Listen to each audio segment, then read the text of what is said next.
சென்னை அடுத்த பெருங்குடியில சென்னை மாநகராட்சி சொந்தமான குப்பை கிடங்கு உள்ளது. இந்த குப்பை கிடங்கில் குப்பைகள் கொட்டப்பட்டு இருந்த பகுதியிலிருந்து மாலை 3 மணி அளவில் திடீரென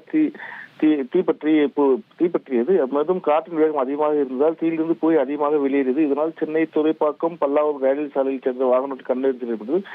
இது பற்றி தகவல் அறிந்ததும் சென்னை மாநகராட்சி அதிகாரிகள் மற்றும் துறைப்பாக்கம், மேடவாக்கம், கிண்டி, வேளச்சேரி தீயணைப்பு துறையிலிருந்து தீயணைப்பு வாகனங்கள் வந்து தீ அணைக்கும் பணிகளில் குப்பையில் முதலில் நெருப்புகள் கன்றுகள் இருப்பதால் அது புகை அதிகமாக இருக்கிறதாகவும் அதை அணைக்கும் பணிகளை பொக்லைன் இயந்திரங்களை கொண்டு தீயை அணைக்கும் பணிகளில் தற்போது ஈடுபட்டு வருகிறார்கள்.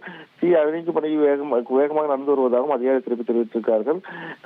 வெயிலின் காரணமாக இந்த தீ விபத்து ஏற்பட்டிருக்கலாம் என்றும் இதை அணைக்கும் பணியில் ஈடுபட்டு வருகிறார். எதனால் ஏற்பட்டுகிறது, இதை தீ அணைக்க என்னென்ன தீ ஏற்படாமல் மேலும் பரவாமல் இருக்க என்னென்ன நடவடிக்கைகள் எடுக்க வேண்டும் என்றும் அதிகாரிகள் ஆலோசித்து வருகிறார்கள். தற்போது தீயணைக்கும் பணிகளில் சுமார் 10க்கும் மேற்பட்ட தீயணைப்பு வாகனங்கள் தீயணைக்கும் பணியில் ஈடுபட்டு வருகிறார்கள்.